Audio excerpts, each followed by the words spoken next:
It was an old hotel down in the bad end of town, a dive, where those who worked the streets at night or ran numbers for the big boys could afford to live in. The moment our eyes took it in, we had bad vibrations.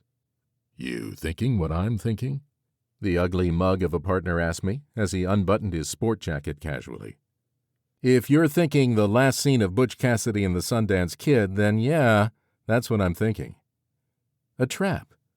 It felt like a trap. It looked like the perfect place for a trap. It smelled like a trap. Unbuttoning my coat, I reached in and pulled out the heavy-framed .45 caliber Kimber and slid the carriage back to jack around into the firing chamber. From behind my back, I reached for the .380 caliber Walther PPK I used as a backup gun. We went in quietly. Entering the front door, we found ourselves in a long corridor filled with the smells of 100 different varieties.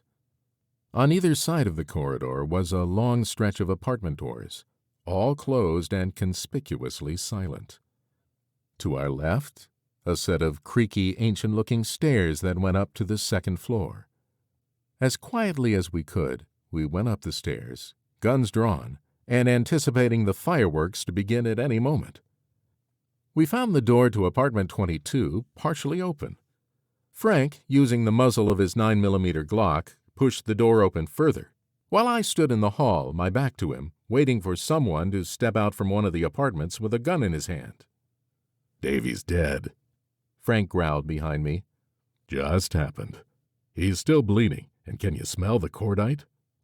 A door flew open, and then a second door.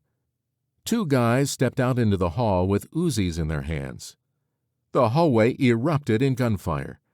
I dove for the floor, firing both guns at one of the shooters in the process. Frank knelt down and started firing at the other target. The hail of machine gun fire was incredibly loud and incredibly destructive. Bullets spraying from the stubby muzzles of each Uzi chewed up the walls, throwing clouds of flying splinters everywhere. From within one of the apartments, a woman started screaming hysterically. And then it was over as fast as it started. Our 2 shooters ducked back into their respective rooms and disappeared completely. The surprised look I aimed toward my partner was obvious. But more surprises awaited us. Coming to my feet, I heard another set of doors open behind me with a loud bang. Turning, lifting the Kimber up rapidly, I saw 2 more shooters emerge into the hall. This time they had shotguns, the ugly muzzles up and already pointing at us.